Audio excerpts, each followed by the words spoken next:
Well, so now let's talk. The conversation I've been meaning to talk about is about an initiative, and it's Walcott Green NGO for a drive-by, and they are in now. It's on sanitation at lorry stations, and the team is seeking to clean up 4 lorry stations this month. We just don't know where. But I have here with me Nanajo Mosapon, who is the president of Friends of Rivers and Water Bodies, somebody I know closely. Good morning to you. Thank you. And then also Kujo Lumo Ameye, who is executive director for Walcott Green Ghana. Thanks for joining me, Kujo. Thank you very much. Great.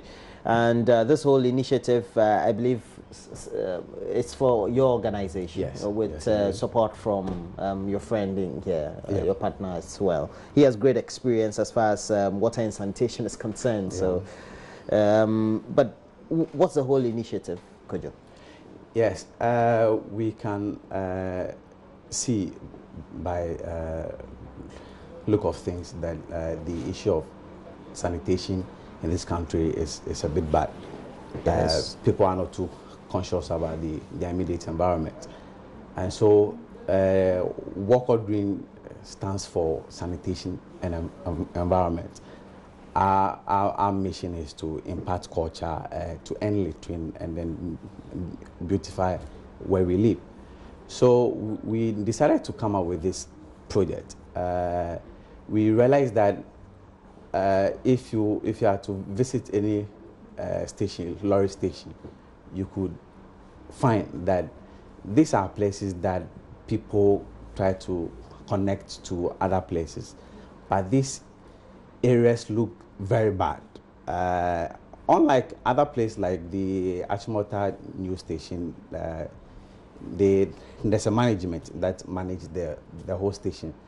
But places like Carnation Circle 37 is Accra Thermal Station. It's just there. And so we decided to take this campaign to lorry stations to educate drivers and passengers, sellers, and any other person that will find there to have a rethink of how they live. All right, and Nanajo Mosapong, I know that despite being an environmentalist, now you're into education as chairman of the Radford University College. It means that you're now working with a broader congregation of younger people, etc. How does this whole initiative by Walcott Green, in a way, also perhaps dovetails into your vision that you've always had about making sure people get it right when it comes to the environment? Thank you. That is why we run a course for the environmental science, you know, so that people might know how to live their life. No water, no life. No tree, no life. Because without the green, sometimes we say the green, sometimes we have the green, but we have to grow trees. The communities in which we live. It's so sad that when we were growing up in Accra, Aveno was just around here. It was a clean river with green area, buffer zone, making the place beautiful, checking erosion and siltation and waste, keeping the city clean.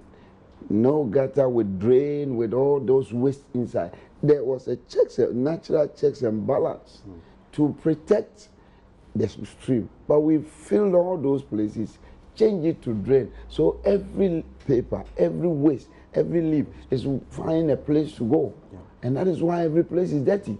Because if you go to the places where there are buffer zones, there are rivers, there are streams, there are trees, even the root is checking erosion and siltation so that it doesn't make the place filthy. Look, the drains, which you know how I call it, the gutter engineering that our engineers do, is also contributing to the waste in the city. Because it's collecting and it's open. Open, no cover, no protection, no green area, no nothing. Just that they change a river course to a drain. And I've traveled far and near. I don't see this thing. How can you change a buffer zone? You know the importance of wetland. You know importance of these things, how it can collect the waste, how it can clean the water, how the clay in that area can check so many things. Even the medicinal plants in those areas make the water clean before it enter the river. You destroy all these things in the name of rezoning. So now we don't have trees in the city. We don't have anything. So even the wetlands are even being converted. The wetland, look at Ramsey side. Today is wetlands. You go to Sakumono places and all of them are now residential. Yeah. Today is wetlands day. Exactly. And where are the people who are in charge of it at the governmental area? They don't even want to talk because they've rezoned all this wetland, which was checking all this waste. This waste, when it goes in there, because of the medicinal property and what is there, God naturally did those things so that it can protect our water, protect and check environmental degradation. So now this initiative by Walcott Green, how would it complement in improving the environment? Because you're going to lorry stations, you're going to clean there, you're going to make sure you sanitize, educate people, etc. When the waste does not go, when it's checked, when they are educated, they don't throw the waste. It will not go into the gutter. It will not go into the sea. Exactly. Okay. Now, the waste from the lorry park from everywhere is going to the sea. Exactly. The fishes are eating it. Yeah. So you see, we will be sick very soon. So our actions and inactions is causing a lot of problems. And education is very, very important. After education, enforcement. So I think it will help people to know what to do, even if they are forgotten themselves. Then, most importantly, when they grow the trees, no water, no tree, no water, no germination, no tree, rivers are polluted, erosion, siltation. So we complement each other. We have to avoid this waste flying everywhere, in the street, in the road, everywhere waste. Where are we going? Can we live in waste forever? All right. So, Nakojo, at what point then are we going to start this whole initiative? The whole thing will begin just tomorrow. Okay. The weekend? The weekends, yes. Okay. We are using the 4 Saturdays in February. In actual fact, the month of February is our sanitation education campaign month. We've dedicated the entire month for sanitation education. That is your NGO? That's my NGO. That is what we are striving to do. The issue of our sanitation, I would say that government is less concerned about it. The creation of a ministry just for this issue is not really helping. I think that for you to create a ministry without a plan, because we went to the ministry, we told them of this initiative, and they showed no interest.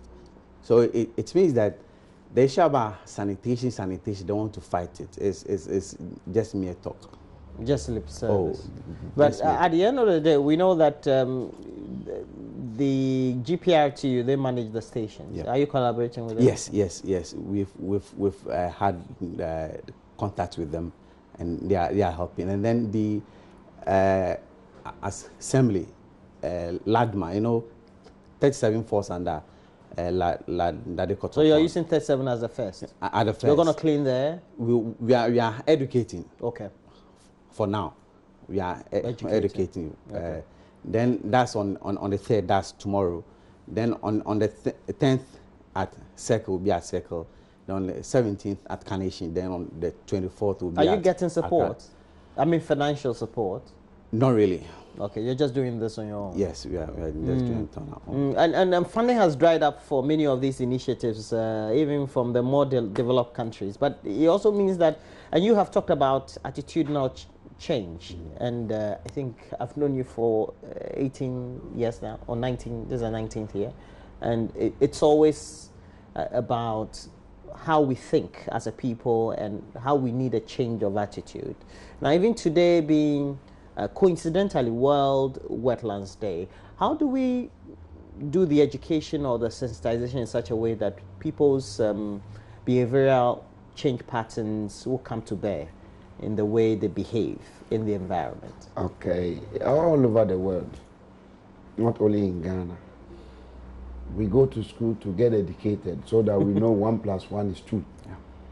Then we study A, B, C, D, E, F, G. Then we start adding it up. Yeah. A and N is an. Then B, Y, then we learn. So by educating, we are getting knowledge. When you get knowledge and you apply the knowledge, you are a wise person. Yeah. So from what the education, people will be knowledgeable about their environment. You see, a clean environment. Oh, we have a lot of educated people in Ghana. Oh, it's not. If you are educated and the education doesn't benefit you and the second person, you are not educated. Yeah. It's only here that we see somebody who has just studied book, got certificate. We see him educated. Where's your? We should see what.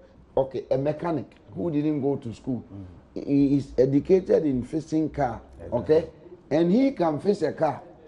And you say you are educated in environmental science and you yourself throw waste. You are not educated. Exactly. You see, your book knowledge. There's something we call mind over mind. Your ability to read a book and write exam to pass is that you have put somebody's mind over your mind. You can't apply it. Application of what you have studied makes you knowledgeable. If you cannot apply what you have studied, you don't have knowledge. It's not your book long. So we are talking about two different things. And that is why Ghana, everybody is rushing for a certificate, but they can't do. That is why somebody who went to university and studied ecological engineering in the first year and becomes a city engineer or town planning officer will rezone a water body, a wetland, and say rezone and give to people to fill and build a house. This education is not benefiting me, it's not benefiting you. They are it's not benefiting the environment. Our water resource. Exactly. They are also cause environmental problem, because that place when you fill, where would the water pass? That is why the city is so dirty. Yeah. When we were very young in Accra here, every suburb had a water body and stream, and it was there. It is protected. When you go to overseas, you see that these streams in the middle of the city is there. Clean. Yeah. Here, very clean. You don't see any river passing through. And today, by 2030, it is said that the world population will move to the urban areas. And 10 out of 10 million plus in urban areas is going to grow to 40 and 50 million in the mega cities.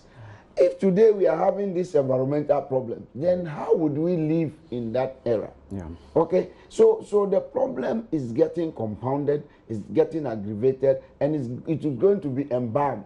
When it gets embalmed, there's nothing we can do. So we cannot sit down without educating the people, letting the people know that they should stop and do the right thing. So we have to call it a morning. It's a drive-by, but just give us your last word on this. And where would you want us to come and support this whole initiative? Where? Yeah, so it's happening tomorrow at 37 station. Time? At the volunteers are gathering at 6:30. By 7, it begins. Okay. Well, thank you very much. Kojo Lumo-Ameye is Executive Director, War Called Green, and is an NGO. They're beginning a whole initiative using the whole of February to make sure that they undertake some sensitization and education on the environment and keeping various lorry stations clean, but also the precinct or the areas beyond the lorry stations clean, indeed our environment. Somebody I've known for close to 19 years, very passionate about the way we treat our environment and water bodies, is the president of Friends of Rivers of Water Bodies, and Dana Jumosapong. He's also the chairman for Radford University College. Thanks for joining me this morning. But before I leave you, you see, if we don't enforce our laws, okay, we will come to nothing. The biggest challenge of this country is lack of enforcement of laws. Okay. We sugarcoat problems and become bitter.